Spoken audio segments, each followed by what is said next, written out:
British army ने मैसूर की capital Srirangapatna को घेर लिया था। हजारों ब्रिटिश सोल्जर्स किले की दीवारों के बाहर खड़े थे। उनका मिशन सिंपल था, एक आदमी को हमेशा के लिए खत्म करना। उस आदमी का नाम था हजरत टीपू सुल्तान। ब्रिटिश जनरल्स कहते थे, जब तक टीपू सुल्तान जिंदा है इंडिया में ब्रिटिश रूल कभी सिक्योर नहीं हो सकता। मगर सवाल यह है, आखिर टीपू सुल्तान में ऐसी क्या बात थी कि ब्रिटिश उससे बाकी सब इंडियन रूलर्स से ज्यादा डरते थे। 18वीं शताब्दी के दौरान ब्रिटिश ईस्ट इंडिया कंपनी धीरे धीरे इंडिया के इलाकों पर कब्जा कर रही थी। उनकी स्ट्रैटेजी सिंपल थी, पहले ट्रेड करो, फिर पॉलिटिक्स में इंटरफेयर करो और फिर कंट्रोल हासिल कर लो। कई इंडियन रूलर्स ब्रिटिश के साथ कॉम्प्रोमाइज कर लेते थे, मगर हजरत टीपू सुल्तान उन रूलर्स में से नहीं था। उन्होंने खुल्लम खुल्ला ब्रिटिश एक्सपेंशन को चैलेंज किया। इसी वजह से एंग्लो मैसूर वॉर्स शुरू हुई। इन जंगों में टीपू सुल्तान ने कई दफा ब्रिटिश आर्मीज को सख्त मुकाबला दिया। ब्रिटिश रिकॉर्ड्स में लिखा गया है कि टीपू सुल्तान इंडिया में उनका सबसे डेंजरस एनिमी था। टीपू सुल्तान की आर्मी की एक चीज ने ब्रिटिश सोल्जर्स को सबसे ज्यादा हैरान और डरा दिया, और वो थी मैसूर रॉकेट्स। ये आयरन केस्ड रॉकेट्स थे जो उस वक्त के लिए एक एडवांस्ड वेपन थे। जब जंग होती थी तो ये रॉकेट्स हवा में तेज आवाज के साथ उड़ते थे और दुश्मन की लाइंस में गिरते थे।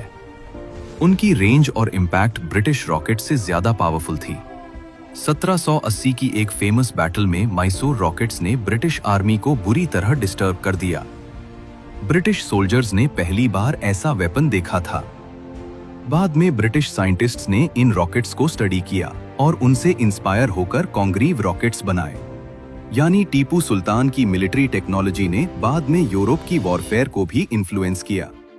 टीपू सुल्तान सिर्फ एक वॉरियर नहीं था, वो एक स्ट्रॉन्ग एडमिनिस्ट्रेटर भी था।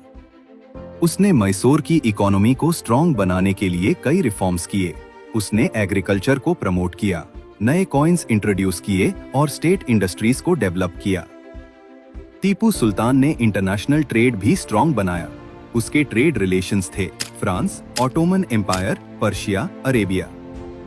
यह सब ब्रिटिश के लिए एक प्रॉब्लम बन रहा था, क्योंकि अगर मैसूर इकोनॉमिक और मिलिट्री दोनों तौर पर स्ट्रॉन्ग हो जाता तो साउथ इंडिया में ब्रिटिश एक्सपेंशन मुश्किल हो जाता। टीपू सुल्तान ने ब्रिटिश के खिलाफ इंटरनेशनल अलायंसेस बनाने की भी कोशिश की। उसने फ्रांस के लीडर नेपोलियन बोनापार्टे से कांटेक्ट किया। टीपू सुल्तान चाहता था कि फ्रांस और मैसूर मिलकर ब्रिटिश पावर को चैलेंज करें। ब्रिटिश इंटेलिजेंस को जब यह पता चला तो उन्होंने इसे एक सीरियस थ्रेट समझा। अगर फ्रांस और मैसूर मिल जाते तो शायद इंडिया की हिस्ट्री बिल्कुल डिफरेंट होती।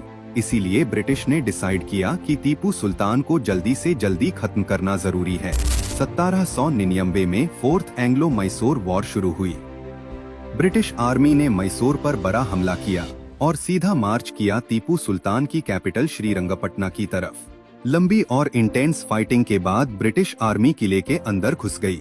टीपू सुल्तान के पास भागने का ऑप्शन था, मगर उसने सरेंडर करने के बजाय आखिरी दम तक लड़ना पसंद किया और इसी जंग में वो शहीद हो गया। टीपू सुल्तान की कहानी एक सिंपल किंग की कहानी नहीं है, यह एक ऐसे लीडर की कहानी है जिसने दुनिया की सबसे पावरफुल कॉलोनियल एम्पायर को चैलेंज किया। इसीलिए ब्रिटिश उससे डरते थे, क्योंकि जब तक टीपू सुल्तान जिंदा था इंडिया में ब्रिटिश एक्सपेंशन कभी आसान नहीं था, और इसी वजह से हिस्ट्री उन्हें आज भी याद करती है, शेरे मैसूर के नाम से।